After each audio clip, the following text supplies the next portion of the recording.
ഇല്ല, ഒന്നും എനിക്ക് രേഖാമൂലം കിട്ടിയിട്ടില്ല. അത്തരത്തിലുള്ള ഒരു മാനനഷ്ട കേസുമായിട്ട് അദ്ദേഹം മുന്നോട്ട് പോവുകയാണെങ്കിൽ ആ കേസിനെ വളരെ കൃത്യമായി തന്നെ കോടതിയിൽ എനിക്ക് നേരിടാൻ സാധിക്കും. കേരളത്തിൻ്റെ വിവിധ ഭാഗങ്ങളിൽ നിന്നുള്ള നിരവധിയായിട്ടുള്ള ആളുകൾക്ക് വിളിക്കാൻ ഞങ്ങൾ ഒരു 10-25 പേരുടെ വാട്സപ്പ് നമ്പറുകളും അതുപോലെ തന്നെ മൊബൈൽ ഫോണുകളും കൊടുത്തിട്ടുണ്ട്. ഇതുമായി ബന്ധപ്പെട്ടുകൊണ്ടുള്ള, അതായത് പലിശയ്ക്ക് പണം വാങ്ങി വീട് നഷ്ടപ്പെട്ടവർ, ഭൂമി നഷ്ടപ്പെട്ടവർ, വലിയ രീതിയിൽ നഷ്ടമുണ്ടായിട്ടുള്ള ആളുകൾ, അവരിൽ ചില ആളുകൾ ഇപ്പോൾ ഇന്നലെ കോട്ടയത്ത് നിന്ന് 2 പേർ വിളിക്കുകയുണ്ടായി. അതുപോലെ തന്നെ മുംബൈയിൽ നിന്ന് ഒരു 2 പേർ വിളിച്ചു.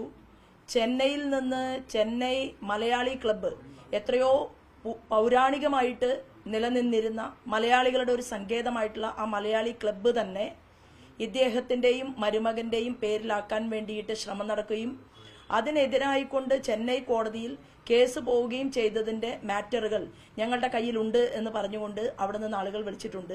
അതിൻ്റെ രേഖകളെല്ലാം കിട്ടുന്ന മുറയ്ക്ക് അത് ഞാൻ ശേഖരിക്കുകയും ഈ വിഷയത്തിൽ ഞാൻ പഠിച്ച് കൃത്യമായി മറ്റു മാർഗങ്ങളിലേക്ക് അല്ലെങ്കിൽ മറ്റു നടപടികളിലേക്ക് ഞാൻ പോകാൻ ശ്രമിക്കും. അത് ഞങ്ങൾ ഇവിടെ ഈ നിയോജകമണ്ഡലത്തിൽ വന്നപ്പോൾ തുടങ്ങിയതാണ്. വിവിധങ്ങളായിട്ടുള്ള ആലപ്പുഴ പാർലമെന്റ് മണ്ഡലത്തിന്റെ പ്രദേശങ്ങളിലെ ജനങ്ങൾക്ക് ഞങ്ങളുടെ ടീമുമായിട്ട് കോൺടാക്ട് ചെയ്യാനും അവരുടെ പരാതികൾ ഏറ്റുവാങ്ങാനും അതുപോലെ തന്നെ മുന്നോട്ടുള്ള പ്രവർത്തനത്തിന്റെ ഭാഗമായിട്ട് ഞങ്ങൾ തുടങ്ങിയിട്ടുള്ള ഒരു വാട്സപ്പ് നമ്പറുകളായിരുന്നു. അതിന്റെ കൂട്ടത്തിൽ ഈ വിഷയത്തെക്കുറിച്ച് സെപ്പറേറ്റ് ചെയ്തുകൊണ്ട് ഒരു 15ഓളം അഡ്വക്കേറ്റ്സിന്റെ നമ്പറുകൾ ചേർത്തുകൊണ്ടാണ് ഞങ്ങൾ ആ സൈറ്റ് ക്രിയേറ്റ് ചെയ്തിട്ടുള്ളത്. നന്ദകുമാർ ഒരു ആരോപണം ഉന്നയിച്ചിരിക്കുന്നത് 2016 ശോഭാ സുരേന്ദ്രൻ CPM ചേരാനായിട്ട് ശ്രമം നടത്തി എന്ന രീതിയിലുള്ള ആക്ഷേപം ഉന്നയിച്ചിട്ടുണ്ട്. അല്ല, ഞാനതിനെ അർഹിക്കുന്ന അവജ്ഞയോട് കൂടിയിട്ട് തള്ളിക്കളയുകയാണ്. സത്യത്തിൽ മാധ്യമ സുഹൃത്തുക്കളുടെ കാര്യമായിട്ടുള്ള നിർബന്ധം കൊണ്ടാണ് ഇന്ന് നമ്മളിപ്പോൾ ഈ പത്രസമ്മേളനത്തിന്റെ ഭാഗമായിട്ട് ഇവിടെ ഇരിക്കുന്നത്. കാരണം എനിക്ക് പറയാനുള്ള കാര്യങ്ങളെല്ലാം വളരെ കൃത്യമായി തന്നെ ഞാൻ പറഞ്ഞു കഴിഞ്ഞിട്ടുള്ളതാണ്. മറ്റൊന്ന്, 2016 ഞാൻ ഭാരതീയ ജനതാ പാർട്ടിയുടെ എക്സിക്യൂട്ടീവ് നാഷണൽ എക്സിക്യൂട്ടീവ് മെമ്പറാണ്, ദേശീയ കാര്യകാരി സദസ്യനാണ്. കൂടാതെ ഭാരതീയ ജനതാ പാർട്ടിയുടെ സംസ്ഥാന ജനറൽ സെക്രട്ടറിയാണ്. എൻ്റെ ലീഡർ ആരാധനായിട്ടുള്ള ശ്രീമാൻ കുമ്മനം രാജശേഖരൻജി കേരള സംസ്ഥാനത്തിൻ്റെ പ്രസിഡന്റാണ്. ആ സമയത്ത് മലമ്പുഴ അതുപോലെ തന്നെ പാലക്കാട് 2 നിയോജക മണ്ഡലങ്ങളും വിജയപ്രതീക്ഷയോടുകൂടി നിൽക്കുന്ന സമയം. ആ സമയത്ത് പാലക്കാട് അസംബ്ലി മണ്ഡലത്തിൽ മത്സരിച്ച ഒരു സ്ഥാനാർത്ഥിയാണ് ഞാൻ. അങ്ങനെ പാലക്കാട് അസംബ്ലി മണ്ഡലത്തിൽ ഞാൻ മത്സരിക്കുന്നു എന്ന് പറയുമ്പോൾ അതിന്റെ മുൻപ് 2014 പാർലമെന്റ് തെരഞ്ഞെടുപ്പിൽ 60,000 വോട്ടുണ്ടായിരുന്ന പാലക്കാടിനെ 1,38,650 വോട്ടിലേക്ക് ഞാനും എൻ്റെ സഹപ്രവർത്തകരും കൂടി എത്തിച്ചതിന് ശേഷം നടക്കുന്ന ഒരു അസംബ്ലി തെരഞ്ഞെടുപ്പാണ്. അപ്പോൾ അങ്ങനെയൊക്കെ ഈ കേരളത്തിലെ പ്രബുദ്ധരായിട്ടുള്ള ജനങ്ങൾക്കറിയാം, ദേശീയ തലത്തിൽ ഇത്രയും വലിയ പ്രവർത്തനങ്ങൾ നടത്തിക്കൊണ്ടിരിക്കുന്ന കേരളത്തിൻ്റെയും ഒരു പ്രധാനപ്പെട്ട ചുമതലയിലിരിക്കുന്ന ശോഭാ സുരേന്ദ്രനെ കുറിച്ച് ഇങ്ങനെ സ്വപ്നം കാണാൻ ഈ നേരത്തെ പറഞ്ഞ നന്ദകുമാറിന് മാത്രമേ സാധിക്കൂ. താങ്കൾ 3 തവണ EP കണ്ടു എന്ന് പറഞ്ഞിട്ടുണ്ട്, തീയതി അടക്കം പറഞ്ഞിട്ടുണ്ട്. പക്ഷെ ഇപ്പോഴും EP പറയുന്നത് ഉമ്മൻചാണ്ടി മരിച്ചപ്പോൾ കോട്ടയത്ത് അവിടെ ഒരു കസേരയുടെ മൂലയ്ക്ക് ഇരിക്കുന്നത് കണ്ടത് മാത്രമേ ഉള്ളൂ. ഇപ്പോഴും അദ്ദേഹം നിഷേധിക്കുകയാണ്. കസേരയുടെ മൂലക്കലാണോ ഇരുന്നത്, എവിടെയാണ് ഇരുന്നതെന്നതിനെ കുറിച്ച് മാധ്യമ സുഹൃത്തുക്കളുടെ കയ്യിൽ അതിന്റെ രേഖകളൊക്കെ ഉണ്ടാവും. അതൊന്നും കൂടി സ്ക്രീൻ ചെയ്ത് നോക്കിയാൽ മതി. എൻ്റെ അരികിലേക്ക് നിൽക്കുന്ന, അതായത് എൻ്റെ പരിസരത്ത് നിൽക്കുന്ന അദ്ദേഹത്തിനെ കുറച്ച് മുന്നോട്ട് മാറ്റാൻ ശ്രമിക്കുന്ന വല്ല വിഷയം കിട്ടുമോ എന്ന് എനിക്കറിയില്ല. ഞാൻ അവിടെ വെച്ച് അനുഭവപ്പെട്ടത്, അവിടെ നിന്ന് ജയരാജനെ ശ്രീമതി ടീച്ചറെ മുന്നോട്ടേക്ക് മാറ്റാൻ ശ്രമിക്കുന്നതാണ് എനിക്ക് കാണാൻ സാധിച്ചത്. കാരണം കൂടുതൽ ശോഭയുടെ അടുത്ത് നിൽക്കണ്ട എന്നുള്ള രീതിയിൽ അതൊന്നും ഒരു വിഷയമേ അല്ല. ഞാൻ വളരെ കൃത്യമായിട്ട് പറഞ്ഞു കഴിഞ്ഞു. 3 തവണ ശ്രീമാൻ EP ജയരാജനുമായിട്ട് ഞാൻ കൂടിക്കാഴ്ച നടത്തി. ഞാൻ കൂടിക്കാഴ്ച നടത്തി എന്ന് ഞാൻ പറയുകയും കൂടിക്കാഴ്ച നടത്തിയിട്ടില്ല എന്ന് ശ്രീമാൻ EP ജയരാജൻ പറയുകയും, എന്നാൽ കേരളത്തിന്റെ പൊതുസമൂഹത്തിനെ കൃത്യമായി ശ്രീമാൻ ജയരാജന്റെ ശരീരഭാഷയിൽ നിന്ന് തന്നെ ഈ കാര്യങ്ങളൊക്കെ നടന്നിട്ടുണ്ട് എന്ന് ബോധ്യപ്പെടുകയും ചെയ്തതിന് ശേഷവും ഇത്തരത്തിലുള്ള ഒരു ചോദ്യത്തിനും ഉത്തരത്തിനും പ്രസക്തിയുണ്ട് എന്ന് ഞാൻ കരുതുന്നില്ല. പക്ഷെ ഇപ്പോഴും എനിക്ക് പറയാനുള്ളത്, കേരളത്തിന്റെ മുഖ്യമന്ത്രി പിണറായി വിജയൻ പാപി എന്ന് വിളിച്ച, വിശ്വസിക്കാൻ കൊള്ളാത്തവൻ എന്ന് വിളിച്ച, ഫ്രോഡ് എന്ന് വിളിച്ച, ഗോവിന്ദൻ മാഷും വീണ്ടും ആവർത്തിച്ചുകൊണ്ട് ഫ്രോഡ് എന്ന് പറഞ്ഞ അതേ നന്ദകുമാറിനെ ഒരിക്കൽ പോലും തള്ളിപ്പറയാൻ ശ്രീമാൻ EP ജയരാജൻ തയ്യാറായിട്ടില്ല എന്നുള്ളത് കേരളത്തിന്റെ പൊതുസമൂഹം മുഴുവൻ നോക്കി കണ്ടതാണ്. അപ്പൊ എന്താണ് മാർക്സിസ്റ്റ് പാർട്ടിയുടെ സംസ്ഥാന ഘടകത്തോട് ഉള്ളതിനേക്കാൾ അഭേദ്യമായ ബന്ധം എന്തടിസ്ഥാനത്തിലാണ് ഈ വ്യക്തിയുമായിട്ടുള്ളത് എന്ന് ഞാനല്ല വിശദീകരിക്കേണ്ടത്, അത് ജയരാജനാണ് വിശദീകരിക്കേണ്ടത്. EP ജയരാജൻ പറഞ്ഞു കഴിഞ്ഞു ശോഭാ സുരേന്ദ്രനെതിരായിട്ട് നിയമ നടപടിയുമായിട്ട് മുന്നോട്ട് പോകുമെന്ന് അദ്ദേഹം പറഞ്ഞത് എന്റെ ശ്രദ്ധയിൽപ്പെട്ടു. അപ്പൊ എന്റെ ചോദ്യം, എന്തുകൊണ്ടാണ് ഗോവിന്ദൻ മാഷും പിണറായി വിജയനും തള്ളിപ്പറഞ്ഞ നന്ദകുമാറിനെതിരെ കേസ് വേണ്ട എന്നുള്ള തീരുമാനം EP ജയരാജൻ എടുത്തത് എന്നതും കേരളത്തിന്റെ പൊതുസമൂഹത്തിന്റെ മുന്നിലുണ്ട് എന്നുള്ളതാണ്. എനിക്ക് പറഞ്ഞതിനേക്കാൾ കൂടുതലായിട്ട് ഒന്നും പറയാനില്ല. മാധ്യമങ്ങളിലൂടെ പറയുകയും പിന്നീട് അത് തിരുത്തി പറയുകയും ചെയ്യേണ്ട ഒരവസരം എന്റെ ഈ പൊതുജീവിതത്തിൽ, രാഷ്ട്രീയ ജീവിതത്തിൽ ഒരു വിഷയത്തിലും ഇതുവരെ ഉണ്ടായിട്ടില്ല. ഞാൻ പറഞ്ഞതിൽ ഉറച്ചു നിൽക്കുകയും മുന്നോട്ട് പോവുകയും ചെയ്യുന്ന ഒരു പൊതുപ്രവർത്തകയാണ്. ഒരു ക്ലാരിഫിക്കേഷൻ അത്യാവശ്യം. ഇന്റർവ്യൂവിലൊക്കെ കാണുന്ന ഒരു കാര്യം, ഈ EP ജയരാജൻ ഏതോ ഒരു ഫോൺ കോൾ വന്നതിന് ശേഷമാണ് അദ്ദേഹം വളരെ പേടിച്ച് വിറച്ച് ഈ തീരുമാനത്തിൽ നിന്ന് പിന്മാറാനായിട്ട് ശ്രമിച്ചത്. ആ ഫോൺ കോൾ ശരിക്കും അത് ആരുടെ ആയിരുന്നു? അല്ല, ഞാൻ മനസ്സിലാക്കുന്നത് കേരളത്തിന്റെ മാർക്സിസ്റ്റ് പാർട്ടിയുടെ നേതൃത്വവും അതുപോലെ തന്നെ കേരളത്തിലെ സംസ്ഥാനത്തിന്റെ മുഖ്യമന്ത്രിയുടെയും ഭാഗത്തു നിന്ന് വളരെ കൃത്യമായിട്ടുള്ള ബോധപൂർവമായിട്ടുള്ള കരുനീക്കം നടന്നിട്ടുണ്ട് എന്ന് തന്നെയാണ് ഞാൻ കരുതുന്നത്. അതിൽ ശ്രീമാൻ ജയരാജൻ അസ്വസ്ഥനായിരുന്നു. അദ്ദേഹം അതിൽ വളരെയധികം ദുഃഖിതനായിരുന്നു. തീർച്ചയായിട്ടും ഇങ്ങനെ ഒരു തീരുമാനം എടുത്തതിന് ശേഷം പിന്മാറേണ്ടി വന്നതിൽ വലിയ ഒരു ദുഃഖം അദ്ദേഹത്തിന്റെ മനസ്സിലും അദ്ദേഹത്തിന്റെ മുഖത്തും നേരിട്ട് കാണാൻ സാധിച്ച ഒരു വ്യക്തി എന്നുള്ള രീതിയിൽ ഞാൻ പറയാൻ ആഗ്രഹിക്കുന്നത് ഒറ്റ കാര്യമേ ഉള്ളൂ. അങ്ങനെ പിന്തിരിഞ്ഞു പോന്ന ഒരാൾ വീണ്ടും നമ്മളെ കാണാൻ ശ്രമിക്കുന്നു, കാണണമെന്ന് ആവശ്യപ്പെടുന്നു. എന്റെ സ്വഭാവം അനുസരിച്ച് ഞാൻ അദ്ദേഹത്തെ കാണാൻ ആഗ്രഹിച്ച ഒരാളെയല്ല പിന്നീട്. പക്ഷേ എന്നാലും ഒരു പാർട്ടിയുടെ ഇത്തരം ഒരു പ്രവർത്തനം എത്തി, അതിൽ ഞാനും അദ്ദേഹവും 3 തവണ കണ്ടതിന് ശേഷവും വീണ്ടും എന്നെ കാണണം എന്ന് ആഗ്രഹിച്ചപ്പോൾ ഞാനത് കണ്ടു എന്ന് മാത്രമേ ഉള്ളൂ. അപ്പൊ തീർച്ചയായിട്ടും അതെല്ലാം തന്നെ മാധ്യമ സുഹൃത്തുക്കൾക്ക് അല്ലെങ്കിൽ കേരളത്തിന്റെ പൊതുസമൂഹത്തിന് ബോധ്യപ്പെട്ടിരിക്കും എന്ന് തന്നെയാണ് ഞാൻ വിശ്വസിക്കുന്നത്. എങ്ങനെയാണെന്നേ, ഇത് സ്വയം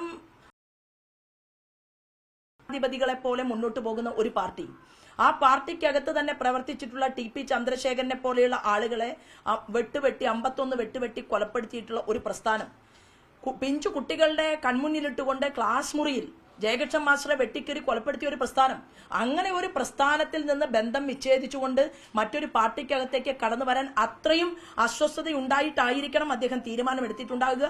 ആ എടുത്ത തീരുമാനത്തെ തന്നെ മാറ്റിമറിക്കാൻ സാധിക്കുന്ന രീതിയിൽ അദൃശ്യ ഘടകമായിട്ട് പ്രവർത്തിക്കാനൊക്കെ തന്റെ ഇടവും പ്രാപ്തിയും ഒക്കെ കേരളത്തിന്റെ മുഖ്യമന്ത്രിക്ക് ഉണ്ട് എന്ന് തന്നെയാണ് ഞാൻ ഇപ്പോഴും വിശ്വസിക്കുന്നത്.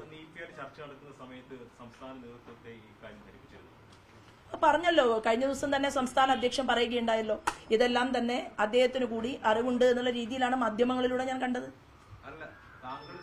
അല്ല, എനിക്ക് ദേശീയ തലത്തിൽ നിന്ന് വളരെ വളരെ കോൺഫിഡൻഷ്യൽ ആയിട്ട് ഇദ്ദേഹത്തിന്റെ ഈ വിഷയത്തെ മുന്നോട്ട് കൊണ്ടുപോകണം എന്നുള്ള തീരുമാനമാണ് കിട്ടിയത്. ആ തീരുമാനത്തിന്റെ അടിസ്ഥാനത്തിൽ ഞാനത് ചെയ്തു എന്ന് മാത്രമേ ഉള്ളൂ. അത് കേരളത്തിന്റെ സംസ്ഥാന അധ്യക്ഷനും അറിയാം.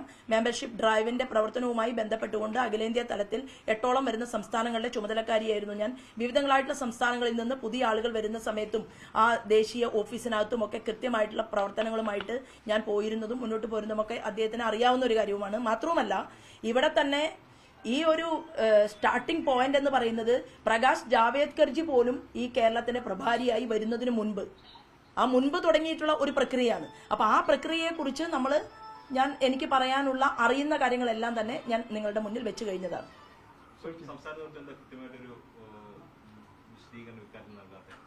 അല്ല, സംസ്ഥാന നേതൃത്വം എന്ത് വിശദീകരണമാണ് ഇനി നൽകേണ്ടത്? പല ആളുകളും വളരെ വ്യക്തമായി തന്നെ അല്ല, ആരാണ് ഈ നന്ദകുമാർ എന്ന് പറയുന്ന ഒരു വ്യക്തി എന്നെ ആക്രമിക്കാനും എന്നെ മാനസികമായിട്ടോ ശാരീരികമായിട്ടോ അല്ലെങ്കിൽ ഈ തെരഞ്ഞെടുപ്പിന്റെ വേളയിൽ കഠിനമായിട്ട് ചൂടനുഭവിച്ച് നമ്മളൊക്കെ പ്രവർത്തന രംഗത്ത് ഓടിക്കൊണ്ടിരിക്കുന്നതിനിടയിൽ എന്നെ ഇത്തരം ഒരാൾ വന്ന് എനിക്കെതിരായിട്ടുള്ള ഇല്ലാത്ത ഒരുപാട് കാര്യങ്ങൾ പറഞ്ഞാൽ ശോഭാ സുരേന്ദ്രനെ, കാരണം അമിത്ഷാജി വന്നിരിക്കുകയാണ്, അമിത്ഷാജി വന്ന് ഇവിടെ കരിമണൽ കർത്തയ്ക്കെതിരെ കരിമണൽ മൈനിങ്ങുമായി ബന്ധപ്പെട്ടുകൊണ്ട് അദ്ദേഹം പ്രസംഗിക്കുകയാണ്. ചില ആളുകളെല്ലാം അഴിമതിക്കാരെ തടവറയിൽ അടക്കേണ്ട സാഹചര്യം ഉണ്ടാകുമെന്ന് വ്യക്തമായിട്ട് അദ്ദേഹം പ്രസംഗിക്കുന്നു.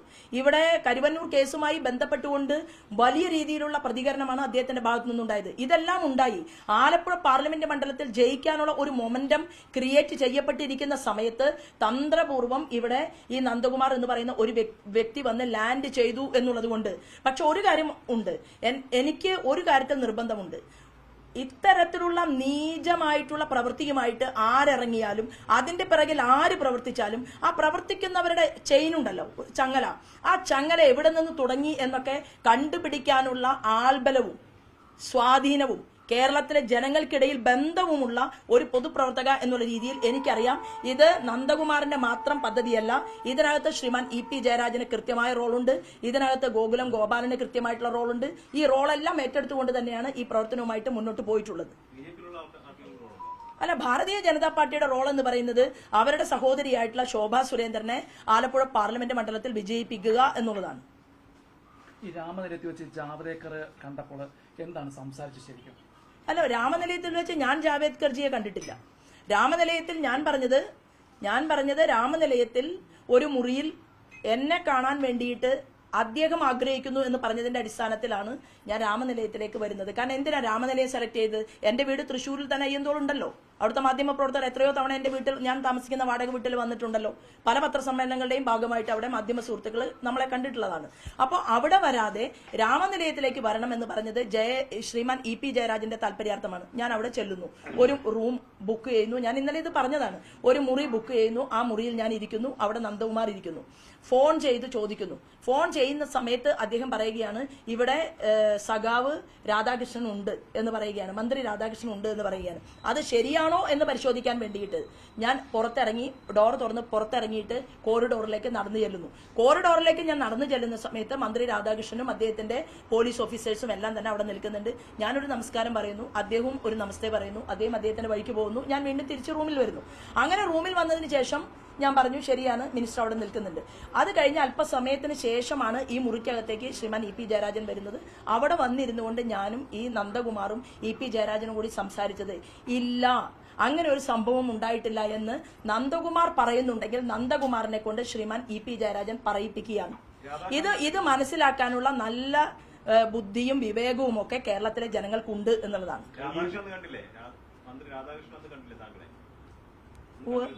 അല്ല, മന്ത്രി രാധാകൃഷ്ണൻ വന്നത് അദ്ദേഹത്തിന്റെ പ്രവൃത്തിക്കാണ്. എത്രയോ ആളുകൾ രാമനിലയത്തിലേക്ക് വരുന്നു.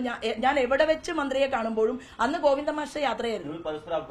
അല്ല, ജസ്റ്റ് നമസ്തേ. ഞാൻ എവിടെ വെച്ച് ഈ രാധാകൃഷ്ണൻ മിനിസ്റ്ററെ കണ്ടാലും ഞാൻ നമസ്കാരം പറയാറുണ്ട്, അദ്ദേഹവും നമസ്കാരം പറയാറുണ്ട്. തീർച്ചയായിട്ടും ഇ പി പറയുന്ന കാര്യം, രാമനിലയത്തിൽ CCTV ക്യാമറ ഉണ്ട്, അവിടെ ലോഗ് ബുക്ക് ഉണ്ട്, ഇഷ്ടമുള്ള ആള് വരുന്നതാണ്. എന്തൊരു തെളിവ് നിങ്ങൾക്ക് തരാൻ പറ്റുമെന്നാണ് ഇ പി ചോദിക്കുന്നത്. എന്ത് കിട്ടാൻ അവിടെ ചെന്നതായിട്ട് അന്ന്? CCTV ക്യാമറ കേരളത്തിലെ മുഖ്യമന്ത്രിമാരൊക്കെ എങ്ങനെയാണ് കൈകാര്യം ചെയ്യുന്നതെന്നും പല പ്രമുഖമായിട്ടുള്ള കേസുകളുടെ വരെ ഫയലുകൾ സെക്രട്ടേറിയറ്റിനകത്തു നിന്ന് അട്ടിമറിക്കപ്പെടുന്നതുമൊക്കെ നമ്മുടെ കൺമുന്നിൽ നിലനിൽക്കുകയാണ്.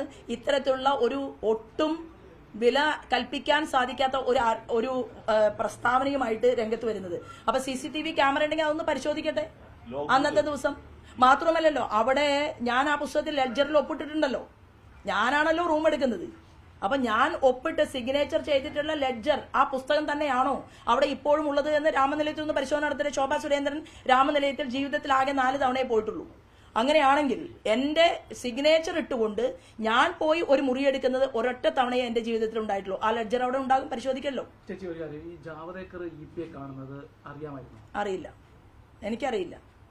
ഞാനത് മാധ്യമങ്ങളിലൂടെ കിട്ടിയിട്ടുള്ള വാർത്തയുടെ അടിസ്ഥാനത്തിൽ മാത്രമേ എനിക്ക് ആ കാര്യത്തെ കുറിച്ചിട്ട് മനസ്സിലാക്കാൻ സാധിച്ചിട്ടുള്ളൂ. ഈ തൃശ്ശൂർ അടക്കമുള്ള ഒരു ഡീലിന് വേണ്ടിയിട്ടാണ് ഈ വന്നെന്ന് പറയുന്നത് കാര്യത്തിൽ എന്തെങ്കിലും ഇതുണ്ടോ, അടിസ്ഥാനം ഉണ്ടോ? നോക്കൂ, ഞങ്ങളുടെ അഖിലേന്ത്യാ തലത്തിൽ നിന്നുള്ള കേരളത്തിന്റെ പ്രഭാരിയാണ് ശ്രീമാൻ ജാവേദ്കർജി. അദ്ദേഹത്തെ ഡൽഹിയിലുള്ള മാധ്യമ സുഹൃത്തുക്കൾക്ക് വിളിക്കാനും കാണാനും ഒക്കെ സ്വാതന്ത്ര്യമുള്ള ഒരാളാണ്. തീർച്ചയായിട്ടും ഇത്തരത്തിൽ അദ്ദേഹത്തെ തന്നെ വില കുറയ്ക്കാനും അദ്ദേഹത്തെ ഇകഴ്ത്തി കാണിക്കാനും വേണ്ടി നേരത്തെ സൂചിപ്പിച്ചതുപോലെയുള്ള ആർക്കൊക്കെയോ വേണ്ടിയിട്ട് പണം പറ്റിക്കൊണ്ട് പ്രവർത്തിക്കുന്ന, ഇവിടെ തന്നെ ആലപ്പുഴ പാർലമെന്റ് മണ്ഡലത്തിൽ KC വേണുഗോപാലുമായി പോലും അഭേദ്യമായ ബന്ധമുള്ള, മുൻപ് സോളാർ കേസ് ചർച്ച ചെയ്യപ്പെട്ട സമയത്ത് സോളാറിലെ ഇരയാക്കപ്പെട്ട സ്ത്രീക്ക് പണം കൊടുക്കാൻ വേണ്ടി അന്ന് പോയി എന്ന് ചർച്ച ചെയ്യപ്പെട്ട അതേ നന്ദകുമാറാണ് ഇപ്പൊ ഞങ്ങളുടെ ഈ ജാവേദ്കർജിക്കുമായി അദ്ദേഹത്തെ കുറിച്ച് കൂടി പ്രസ്താവനയുമായിട്ട് രംഗത്ത് വന്നിരിക്കുന്നത് എന്നുള്ളതും മാധ്യമ സുഹൃത്തുക്കൾ ഒന്ന് പരിശോധിക്കണമെന്ന് മാത്രമേ എനിക്ക് ആ വിഷയത്തെക്കുറിച്ച് പറയാനുള്ളൂ. അദ്ദേഹം വളരെ കഴിവും പ്രാപ്തിയുമുള്ള 2 തവണ ക്യാബിനറ്റ് മിനിസ്റ്ററായിട്ടുള്ള, നല്ല വിവേകത്തോടുകൂടി മാധ്യമ സുഹൃത്തുക്കളോട് വ്യവഹരിക്കുന്ന ഒരാളാണ് ശ്രീമാൻ പ്രകാശ് ജാവേദ്കർ. അദ്ദേഹത്തിനെയും പ്രസ്ഥാനത്തെയും അവമതിപ്പുണ്ടാക്കാൻ വേണ്ടിയിട്ടുള്ള ഒരു പ്രഖ്യാപനമായിട്ടാണ് ഞാൻ ആ വിഷയത്തെ നോക്കിക്കാണുന്നത്. ഞാൻ അതിനെ ഒരിക്കലും ഉൾക്കൊള്ളാൻ തയ്യാറല്ല. കാണുമ്പോൾ ഈ മന്ത്രി രാധാകൃഷ്ണൻ ഉണ്ടെന്ന് പറഞ്ഞല്ലോ, ഇപിയും രാധാകൃഷ്ണനും തമ്മിൽ അന്ന് അവിടെ വെച്ച് കണ്ടിരുന്നതായി ചേച്ചിയോട് പറഞ്ഞിരുന്നു. ഞാൻ പറഞ്ഞത് അല്ല, ഞാൻ പറഞ്ഞത് ഞാൻ അവിടെ വെച്ച് അവിടെ രാധാകൃഷ്ണൻ മന്ത്രി നിൽക്കുന്നത് കണ്ടു എന്നാണ്. അല്ലാതെ രാധാകൃഷ്ണൻ മന്ത്രി എന്ന് പറയുന്നത് മാർക്സിസ്റ്റ് പാർട്ടി നേതൃത്വത്തിൽ ദേവസ്വം വകുപ്പിന്റെ മന്ത്രിയാണ്. എനിക്കിതൊന്നും പരിശോധിക്കേണ്ട കാര്യമില്ല. ഞാൻ അവിടെ കോറിഡോറിൽ ചെല്ലുന്ന സമയത്ത് അദ്ദേഹത്തെ കണ്ടു എന്ന് മാത്രമേ ഞാൻ പറഞ്ഞിട്ടുള്ളൂ. റെയിൽവേ സ്റ്റേഷനിലും ഞാൻ വണ്ടി ഇറങ്ങി പോകുന്ന പല സമയത്തും ഞാൻ രാധാകൃഷ്ണൻ സാറിനെ കണ്ടിട്ടുണ്ട്. ഞാൻ നമസ്കാരം പറയാറുണ്ട്. എന്റെ പഞ്ചായത്തും രാധാകൃഷ്ണൻ മന്ത്രിയുടെ പഞ്ചായത്തും ഒരേ അതിർത്തി പങ്കിടുന്നതാണ്. ഞങ്ങൾ നേരത്തെയും അറിവുള്ള ആളുകളാണ്. വലിയ ചർച്ചയായി നിൽക്കുവാണല്ലോ ഈ വിഷയം. അപ്പൊ സ്വാഭാവികമായും ഈ ചേച്ചി പറഞ്ഞു, ഇപി പറഞ്ഞു രാധാകൃഷ്ണൻ അവിടെ ഉണ്ട് എന്ന് ചേച്ചിയോട് പറഞ്ഞു എന്ന് പറഞ്ഞു. അങ്ങനെയാണെങ്കിൽ നിങ്ങൾ രണ്ടുപേരും അവിടെ ഉണ്ടായിരുന്ന രണ്ടുപേരെയും കണ്ട ആളാണല്ലോ മന്ത്രി. അല്ല, മന്ത്രിക്ക് എന്താണ്, മന്ത്രി ഇത് അറിഞ്ഞിട്ടുണ്ടെങ്കിലല്ലേ. സ്വന്തം ഭാര്യയും മക്കളും വരെ ശ്രീമാൻ ഇ പി ജയരാജന്റെ ഈ വിഷയവുമായി ബന്ധപ്പെട്ടുകൊണ്ടുള്ള കാര്യങ്ങൾ അറിഞ്ഞു എന്ന് ഞാൻ വിശ്വസിക്കുന്നില്ല. അപ്പൊ അങ്ങനെ ഗൂഢമായിട്ട് യാത്രകൾ നടത്തുന്ന മാർക്സിസ്റ്റ് പാർട്ടിയുടെ ഇത്രയും വലിയ ചുമതല ഇരുന്നിട്ടുള്ള ഒരു വ്യക്തി നന്ദകുമാറിനോടൊപ്പം പല പല യാത്രകൾ ദുബായിലേക്ക് നടത്തുന്നു, വിദേശത്തേക്ക് നടത്തുന്നു, പല സ്ഥലങ്ങളിലേക്കും പോകുന്നു, അദ്ദേഹത്തിന്റെ ക്ഷേത്രത്തിൽ പോകുന്നു. വിശ്വാസിയല്ലാത്ത ശ്രീമാൻ ഇ പി ജയരാജൻ അമ്പലത്തിൽ പരിപാടിയിൽ പങ്കെടുക്കാൻ പോകുന്നു. ഇതൊക്കെ കേരളം കണ്ടിട്ടുള്ളതാണ്. അപ്പൊ അതിനെക്കുറിച്ചൊന്നും ഞാനല്ല മറുപടി പറയേണ്ടത്. എനിക്ക് പറഞ്ഞതിന്റെ അപ്പുറത്തേക്ക് ഒന്നും പറയാനില്ല. ഇനി മാധ്യമ സുഹൃത്തുക്കളെ സംബന്ധിച്ച് നിങ്ങൾക്കാണ് തീരുമാനമെടുക്കേണ്ടത്. എന്താ തീരുമാനിക്കേണ്ടത്? പൊതുപ്രവർത്തന രംഗത്ത് നിൽക്കുന്ന ശ്രീമാൻ ഇ പി ജയരാജൻ ഒരു ഭാഗത്ത് നിൽക്കുന്നു, ശോഭാ സുരേന്ദ്രൻ മറുഭാഗത്ത് നിൽക്കുന്നു. ഞങ്ങൾ രണ്ടുപേരും പറഞ്ഞത് നിങ്ങളുടെ മുന്നിലുണ്ട്. അപ്പോ നിങ്ങൾക്ക് അതിനകത്ത് ഏത് വേണമെങ്കിലും തീരുമാനമെടുക്കാം. ഒരു കാര്യം കൂടെ, അതായത് ഈ പ്രകാശ് ജാവ്ദേക്കറും ശോഭാ സുരേന്ദ്രനും ഒരു ലക്ഷ്യത്തിന് വേണ്ടിയിട്ടാണ് പ്രവർത്തിക്കുന്നത്. അതായത് ഇ പി ജയരാജനെ CPM-ൽ നിന്ന് BJP-യിലേക്ക് കൊണ്ടുവരിക. അപ്പൊ നിങ്ങൾ പരസ്പരം അറിഞ്ഞില്ല എന്ന് പറയുന്നതിനകത്ത് ഒരു വൈരുദ്ധ്യമില്ലേ? ഒരു വൈരുദ്ധ്യവുമില്ല. കാരണം ഇത് പ്രകാശ് ജാവ്ദേക്കർജി കേരളത്തിന്റെ പ്രഭാരി ആകുന്നതിന് മുൻപ് തുടങ്ങിയിട്ടുള്ള ഒരു പ്രക്രിയയാണ്. പ്രകാശ് ജാവ്ദേക്കർജി കേരളത്തിന്റെ പ്രഭാരിയായിട്ട് വളരെ കുറഞ്ഞ മാസങ്ങളെ ആയിട്ടുള്ളൂ. അദ്ദേഹം ഈ സംസ്ഥാനത്തിന്റെ ചുമതല ഏറ്റെടുക്കുന്നതിന് മുൻപാണ് എനിക്ക് മെമ്പർഷിപ്പ് ഡ്രൈവുമായി ബന്ധപ്പെട്ടുകൊണ്ടുള്ള പ്രവൃത്തിയിൽ ഞാൻ ദേശീയ തലത്തിൽ പണിയെടുത്തുകൊണ്ടിരിക്കുന്നത്. അതിനകത്ത് 5 അംഗങ്ങൾ മാത്രമേ ഉള്ളൂ. ആ 5 അംഗ കമ്മിറ്റിയിലുള്ള ഒരാളല്ല ജാവ്ദേക്കർജി. അതുകൊണ്ട് അദ്ദേഹം ഇവിടെ കേരളത്തിൽ ഞങ്ങളുടെ പാർട്ടിയെ വളർത്താൻ ആവശ്യമായിട്ടുള്ള വലിയ പ്രവർത്തനങ്ങളും അതുപോലെ തന്നെ കാര്യങ്ങളുമായിട്ട് അദ്ദേഹം മുന്നോട്ട് പോകുന്നുണ്ട്. അപ്പൊ ഇതൊക്കെ വളരെ കോൺഫിഡൻഷ്യൽ ആയിട്ട് ചെയ്യേണ്ട ചില കാര്യങ്ങൾ പല നേതാക്കന്മാരും ചെയ്യും. ഇപ്പോ ഉദാഹരണത്തിന് ഇവിടെ നിന്ന് ശ്രീമതി പത്മജ, ഈ പത്മജ അവര് BJPക്ക് അകത്തേക്ക് വരുന്ന സമയത്ത് അത് ജാവേദ്കർജി കൂടുതൽ അറിഞ്ഞിട്ടുണ്ടാകാം, ചിലപ്പോൾ ഞാൻ അറിഞ്ഞിട്ടുണ്ടാവില്ല. അനിൽ ആന്റണി വരുന്ന സമയത്ത് ചിലപ്പോൾ അത് രാജീവ് ചന്ദ്രശേഖർ ആയിരിക്കും അറിഞ്ഞിട്ടുണ്ടാവുക, ഞാൻ അറിഞ്ഞിട്ടുണ്ടാവില്ല. അത് എല്ലാവരും അറിയിക്കണമെന്നും ഓരോരോ വ്യക്തികളെ വിളിച്ചറിയിക്കണമെന്നും ഒരു നിർബന്ധവുമില്ല ഇക്കാര്യത്തിൽ. 2002 സെപ്റ്റംബറിലാണ് ഈ പ്രകാശ് ജാവ്ദേക്കർ പ്രഭാരിയാവുന്നത് കേരളത്തിന്റെ.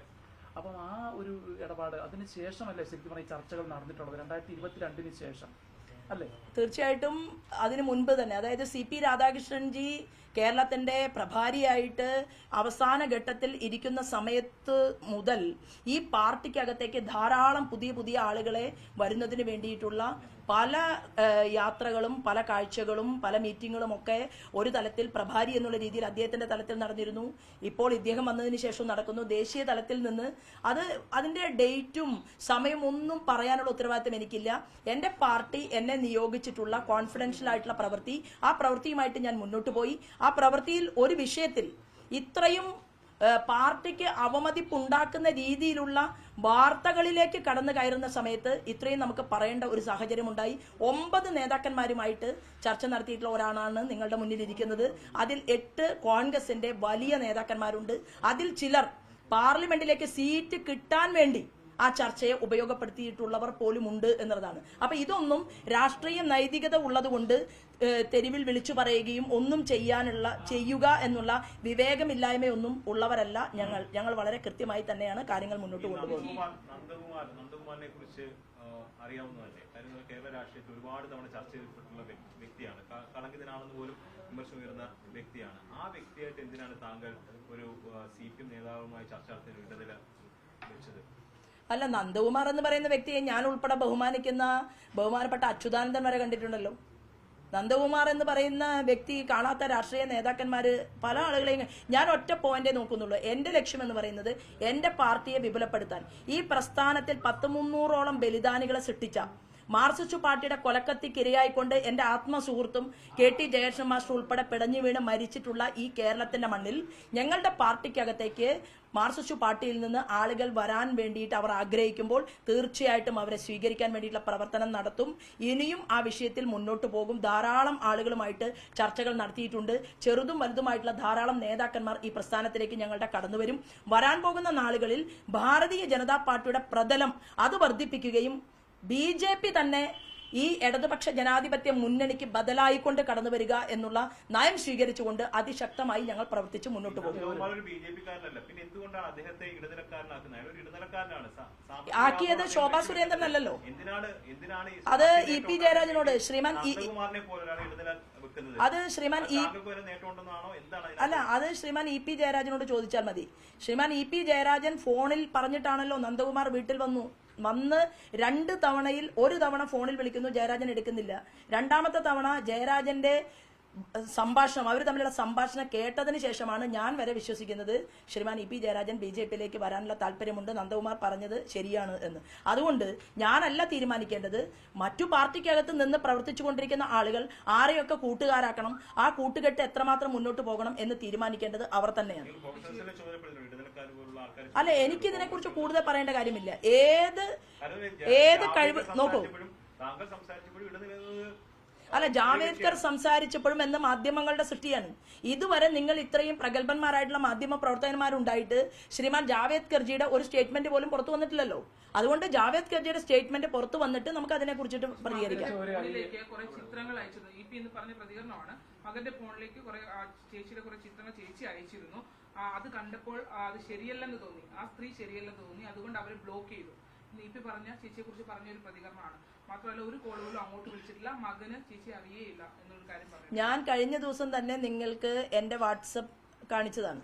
ആ വാട്സപ്പിൽ ജയരാജന്റെ മകൻ വിളിക്കൂ, ഈ നമ്പറിൽ കോണ്ടാക്ട് ചെയ്യൂ എന്ന് അയച്ചിട്ടുള്ള സന്ദേശവും ഞാൻ വായിക്കാൻ തന്നതാണ്. മറ്റൊന്ന്, എന്നോട് ആരാണ് ആവശ്യപ്പെടുന്നത്? ഈ ഫോട്ടോകളെല്ലാം ആ ഫോണിലേക്ക് അയച്ചു കൊടുക്കണമെന്ന് ശ്രീമാൻ EP ജയരാജനാണ് ആവശ്യപ്പെട്ടത്. എന്തിന്? മക്കൾ ചോദിച്ചു അത്രേ, ശോഭാ സുരേന്ദ്രൻ അങ്ങനെ ഡൽഹിയിൽ ഇത്രമാത്രം ബന്ധമുണ്ടോ എന്ന് മക്കൾ ചോദിച്ചു എന്നാണ് പറയുന്നത്. എന്തിന്റെ പേര് ചോദിച്ചു എന്നൊന്നും അദ്ദേഹം പറഞ്ഞിട്ടില്ല. ആ സമയത്താണ് ഉത്തർപ്രദേശിലെ മുഖ്യമന്ത്രിയുമായിട്ട് ഞാൻ ഇരിക്കുന്ന, അതായത് ഉത്തർപ്രദേശിൽ ഇരിക്കുന്ന, സംഭാഷണത്തിന് വേണ്ടി ഇരിക്കുന്ന ഞങ്ങൾ 2 പേരും ഇരിക്കുന്ന ഒരു ഫോട്ടോ, അതുപോലെ തന്നെ അഖിലേന്ത്യാ തലത്തിൽ അമിത്ഷാജിയും ഞാനും തമ്മിലുള്ള മാധ്യമ പ്രവർത്തകർക്ക് പോലും കിട്ടാത്ത ഫോട്ടോകൾ, ഈ ഫോട്ടോകളെല്ലാം EP ജയരാജനാണ് ചോദിച്ചു വാങ്ങിയത്. അല്ലാതെ എനിക്ക് വെറുതെ ഒരു സുപ്രഭാതത്തിൽ, ഇവിടെ നിങ്ങൾ മാധ്യമ പ്രവർത്തകരുണ്ടല്ലോ, ഏതെങ്കിലും ഒരു മാധ്യമ പ്രവർത്തകൻ ആവശ്യപ്പെടാത്ത ഒരു ഫോട്ടോ, അഖിലേന്ത്യാ തലത്തിലെ നേതാക്കന്മാരും ശോഭാ സുരേന്ദ്രനുമായിട്ട് നിൽക്കുന്ന ഫോട്ടോ ഞാൻ ഇന്ന് വരെ ഒരു മാധ്യമ പ്രവർത്തകൻ അയച്ചു തന്നിട്ടുണ്ടോ? മക്കളെ ബോധ്യപ്പെടുത്താനായിരിക്കണം. ശോഭാ സുരേന്ദ്രൻ ഇത്രയും സ്വാധീനമുണ്ട്. അതിൽ BL സന്തോഷിയുണ്ട്, അതുപോലെ തന്നെ അമിത്ഷാജി ഉണ്ട്, ശോഭാ സുരേന്ദ്രനുണ്ട്, ഞങ്ങളുടെ നദ്ദാജി ഉണ്ട്. ഞങ്ങൾ എല്ലാവരും ഒരുമിച്ചിരിക്കുന്ന ചില ഫോട്ടോകളൊക്കെ ഉണ്ട്. അപ്പൊ ആ ഫോട്ടോ വീട്ടിൽ കാണിക്കാനായിരിക്കുമ്പോൾ എനിക്കറിയില്ല. ആ മകനെ റിനൻസൻസ് ഹോട്ടലിൽ കണ്ട ഡേറ്റ് ഞാൻ ഇന്നലെ തന്നെ തന്നിരുന്നു, വാട്സാപ്പിലൂടെ ഞാൻ കാണിച്ചിരുന്നു. അതിനുശേഷം എനിക്കറിയില്ലല്ലോ എന്താ നടന്നത് എന്ന്. അതിനുശേഷം ഞങ്ങൾ തമ്മിൽ സംസാരിച്ചിട്ടില്ല. ഒരു കാര്യം, CPM എന്ന് പറയുന്ന ഒരു പാർട്ടി ഒരു കേഡർ പാർട്ടിയാണ്, ഈ ജനാധിപത്യ പാർട്ടിയല്ല ഈ കോൺഗ്രസ് പോലെയൊക്കെ. അതിനകത്ത് ഒരാക്ഷേപം, അതായത് തന്നെ സെക്രട്ടറി ആക്കാത്തത് കൊണ്ട് താൻ മറ്റൊരു പാർട്ടിയിൽ ചേരാനായിട്ട് ശ്രമിക്കുന്നു. ശരിക്കും പറഞ്ഞാൽ ഈ വൈദേകം പോലുള്ള എന്തെങ്കിലും ഒരു ഇടപാടിന്റെ സെറ്റിൽമെന്റിന് വേണ്ടിയിട്ടാണ് അപ്പോൾ BJP ചേരാൻ ആഗ്രഹിച്ചത്? ആദ്യമായിട്ട് ഇദ്ദേഹത്തെ നമ്മൾ കാണുന്ന സമയത്ത് ഞാൻ പറഞ്ഞല്ലോ, ഏതാണ്ട് ഒരു 2-2.5 വർഷം ആ ഒരു കാലയളവില് നമ്മൾ ഈ വിഷയത്തെ കുറിച്ചിട്ട് നന്ദകുമാർ സംസാരിക്കുകയാണ്.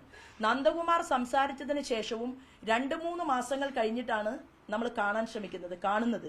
അപ്പോൾ അത്രയും കാലതാമസം എടുക്കാൻ, തീരുമാനങ്ങൾ എടുക്കാനുള്ള ഒരു എന്താ പറയാ, വിമ്മിഷ്ടം എന്ന് പറയും, ഉണ്ടായിരുന്നു ശ്രീമാൻ EP ജയരാജന്. അപ്പോൾ അതെല്ലാം ആലോചിച്ച് തീരുമാനിച്ച് എത്രയോ നാളുകൾക്ക് ശേഷമാണ് ഇദ്ദേഹം ഡൽഹിയിലേക്ക് ആ ഒരു കൂടിക്കാഴ്ചയ്ക്ക് വേണ്ടിയിട്ട് മനസ്സുകൊണ്ട് തയ്യാറാകുന്നത്. എന്റെ സിമ്പിൾ ആയിട്ടുള്ള ഒരു ചോദ്യം എന്ന് പറയുന്നത്, അതിന് എത്രയോ നാളുകൾക്ക് ശേഷമാണ് ഈ വൈദേഹത്തിന്റെ വിഷയം പോലും കേരളത്തിന്റെ പൊതുസമൂഹത്തിന്റെ മുന്നിൽ വരുന്നത്. അപ്പോൾ വൈദേഹത്തിന്റെ വിഷയം കൊണ്ടാണ് BJPയുടെ ആളുകളെ ശ്രീമാൻ EP ജയരാജൻ കണ്ടത് എന്ന് പറഞ്ഞാൽ അതിൽ എന്തർത്ഥമാണുള്ളത്? അത് ഈ അടുത്ത നാളിലുണ്ടായ സംഭവമാണ്. അത് തീർച്ചയായിട്ടും അതിനകത്ത് യാതൊരു തരത്തിലുള്ള സത്യസന്ധതയും ഇല്ല. ആ സംഭവം വന്നത് തന്നെ ഈ അടുത്ത കാലത്താണ് മാധ്യമങ്ങളിലൂടെ ചർച്ച ചെയ്യപ്പെട്ടിട്ട് ഞാനൊക്കെ അറിയുന്നതും മനസ്സിലാക്കുന്നത്.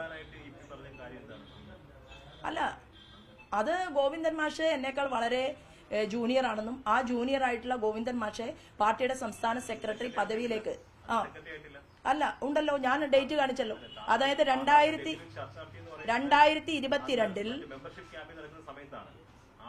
മെമ്പർഷിപ്പ് ക്യാമ്പയിനുമായി ബന്ധപ്പെട്ട സമയത്തല്ല, കാര്യങ്ങൾ മനസ്സിലാക്കി സംസാരിക്കണം. മെമ്പർഷിപ്പ് ക്യാമ്പയിനുമായി ബന്ധപ്പെട്ടുകൊണ്ടുള്ള ചുമതല അടുത്ത മെമ്പർഷിപ്പ് ക്യാമ്പയിന്റെ ടീം വരുന്നത് വരെ ഈ 5 പേർക്കുമുണ്ട്.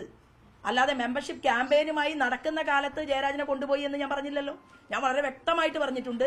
കഴിഞ്ഞ ഈ ഗോവിന്ദൻ മാഷ് സംസ്ഥാന സെക്രട്ടറി ആയതിനു ശേഷമാണ് ജയരാജനുമായി ബന്ധപ്പെട്ടുകൊണ്ട് അദ്ദേഹം BJPയിലേക്ക് വരും. അത് വളരെ ക്ലിയർ ആയിട്ട് ഞാൻ ഇന്നലെയും കഴിഞ്ഞ ദിവസങ്ങളിലും ഒക്കെ പറഞ്ഞു കഴിഞ്ഞ ഒരു സംഭവമാണ്. അതിനെ ഇനി വളച്ചാലും തിരിച്ചാലും അതിന് വേറെ പ്രത്യേകിച്ച് മാറ്റമൊന്നും ഉണ്ടാവില്ല. കുറെ സമയം വെയിൽ കൊണ്ട് ചോദ്യങ്ങൾ ചോദിക്കാമെന്ന് മാത്രമേ ഉള്ളൂ. ഗോവിന്ദൻ മാഷ് സെക്രട്ടറി ആയതിനു ശേഷമാണ് പ്രഭാരിയായിട്ടില്ല. അല്ല ആവട്ടെ, ഞാൻ പറഞ്ഞ എന്താണ്, ശോഭാ സുരേന്ദ്രനെ പുതിയ ആളുകളെ ഒരു ക്ലിയറിന്റെ കുറവുമില്ല. ജനുവരി മാസത്തിൽ 2022 ജനുവരി മാസത്തിലാണ് ഈ സംഭവങ്ങൾ നടക്കുന്നത് എന്ന്.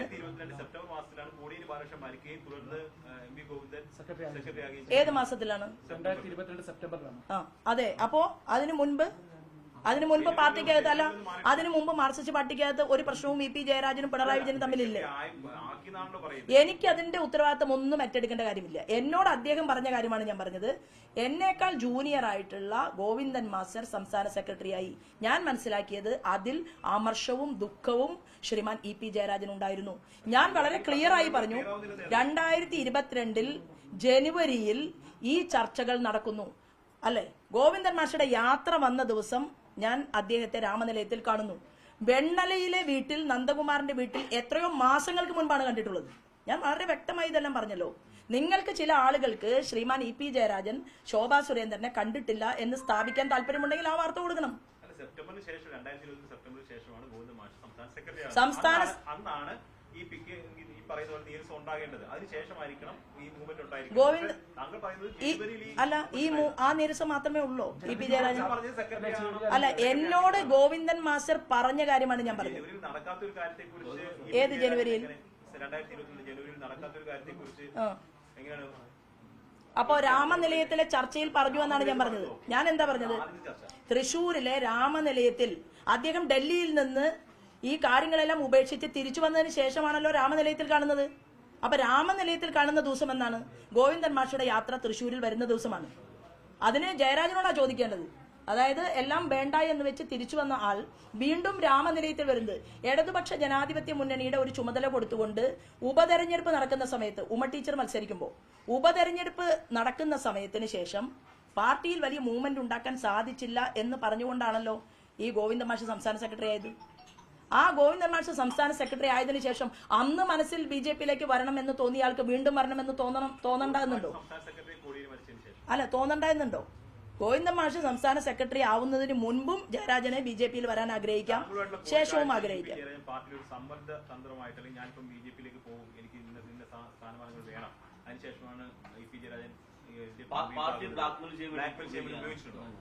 ഞാൻ വളരെ സത്യസന്ധമായിട്ടാണ് ശ്രീമാൻ EP ജയരാജന്റെ വാക്കുകളെ കണ്ടത്. വളരെ സത്യസന്ധമായിട്ടാണ്. അതിൽ അദ്ദേഹത്തിന് പല രീതിയിലും പല കാര്യങ്ങളും എന്നോട് നേരിട്ട് പറയാൻ താല്പര്യമില്ല എന്നും നേരിട്ട് എന്റെ അഖിലേന്ത്യാ തലത്തിലുള്ള ഏറ്റവും വലിയ ആളുകളുമായിട്ട് സംസാരിക്കണമെന്നുമാണ് അദ്ദേഹം എന്നോട് ആവശ്യപ്പെട്ടത്. ഞാനതൊന്നും കൂടുതൽ ചോദിക്കാനും ശ്രമിച്ചിട്ടില്ല. നിങ്ങൾ എനിക്ക് പറയാനുള്ള കാര്യങ്ങൾ പറഞ്ഞു കഴിഞ്ഞു. ഇനി ബാക്കി സംശയമുണ്ടെങ്കിൽ അത് എന്റേതായിട്ടുള്ള കോൺഫിഡൻഷ്യൽ മാറ്റർ. ഞാനുമായിട്ട് എത്ര വലിയ വലിയ നേതാക്കന്മാർ സംസാരിക്കുന്നു, ഞാൻ ആരെയെല്ലാം കാണുന്നു, ഏത് അഖിലേന്ത്യാ നേതാവിനെയാണ് ഞാൻ അവരുടെ മുന്നിൽ ഇരുത്തി കൊടുക്കുന്നത് എന്നൊക്കെ ഞാനുമായിട്ട് ചർച്ചയ്ക്ക് വരുന്നവർ തീരുമാനിച്ചാൽ മതി. അത് മാധ്യമ സുഹൃത്തുക്കളുടെ മുന്നിൽ അതിന്റെ ജാതകവും ഡേറ്റും തീയതിയും ഒന്നും ബോധ്യപ്പെടുത്തേണ്ട ബാധ്യത ശോഭാ സുരേന്ദ്രനെ സംബന്ധിച്ചില്ല. എനിക്ക് അത് ബോധ്യപ്പെടുത്തേണ്ടത് എന്റെ അഖിലേന്ത്യാ നേതാക്കന്മാർ ഒരു പണി ഏൽപ്പിച്ചാൽ അത് ഞാൻ ബോധ്യപ്പെടുത്തും. കേരളത്തിന്റെ സംസ്ഥാന ഘടകത്തിന്റെ അധ്യക്ഷൻ ശ്രീമാൻ സുരേന്ദ്രൻ ശോഭ ഇന്ന പണി ചെയ്യണം, ഇന്ന ജോലി ചെയ്യണം എന്ന് പറഞ്ഞ് എന്നെ ഏൽപ്പിച്ചാൽ ഞാൻ അദ്ദേഹത്തെ ബോധ്യപ്പെടുത്തും. അല്ലാതെ മാധ്യമ സുഹൃത്തുക്കൾക്ക് ഇതിന്റെ ഡാറ്റയും വിവരവും രേഖയും ഒന്നും മുന്നിൽ വെക്കേണ്ട ഒരു ബാധ്യതയും എന്നെ സംബന്ധിച്ചില്ല. അപ്പൊ ഫോട്ടോ അയച്ചുവെന്നും വാട്സപ്പ് ഉണ്ടായിരുന്നുവെന്നും EP ഉറപ്പിച്ചിട്ടുണ്ട്. താങ്കൾക്കെതിരെ നിയമ നടപടി ആലോചിക്കുന്നു EP പറഞ്ഞു രാവിലെ. വളരെ സന്തോഷം. ചേച്ചി ഒരു കാര്യം, ഇവിടെ കെ സുരേന്ദ്രൻ ഇന്ന് രാവിലെ പറഞ്ഞിട്ടുണ്ട് ഈ പാർട്ടിയിൽ ഒരു ഇ പി ജയരാജൻ മാത്രമല്ല നിരവധി ഇ പിമാരുണ്ട്. ആലപ്പുഴയിലെ ജി സുധാകരൻ അടക്കമുള്ള ആളുകൾ BJPയിലേക്ക് വരാനുള്ള ആഗ്രഹം ഉള്ള ആളുകളാണെന്ന് ഇങ്ങനെ പറഞ്ഞിട്ടുണ്ട്. അതേക്കുറിച്ചുള്ള ഒരു അഭിപ്രായം അങ്ങനെ എന്തെങ്കിലും ഉണ്ടോ? അല്ല, സംസ്ഥാന പ്രസിഡന്റ് അങ്ങനെ ഒരു കാര്യം പറഞ്ഞിട്ടുണ്ടെങ്കിൽ കൃത്യമായി അതിനെക്കുറിച്ച് പഠിക്കുകയും മനസ്സിലാക്കുകയും ചെയ്തിട്ട് ആയിരിക്കും അദ്ദേഹം അത് പറഞ്ഞിട്ടുണ്ടാവുക. അതിലൊരു തർക്കവുമില്ല. ഞാൻ പറഞ്ഞല്ലോ 8 പ്രഗത്ഭന്മാരായിട്ടുള്ള നേതാക്കന്മാര് നമ്മളുമായിട്ട് സംസാരിച്ചു കഴിഞ്ഞിട്ടുണ്ട് എന്ന്. അതെല്ലാം CPM തന്നെയാണോ? അല്ലല്ല, കോൺഗ്രസ്സുകാരാണ്.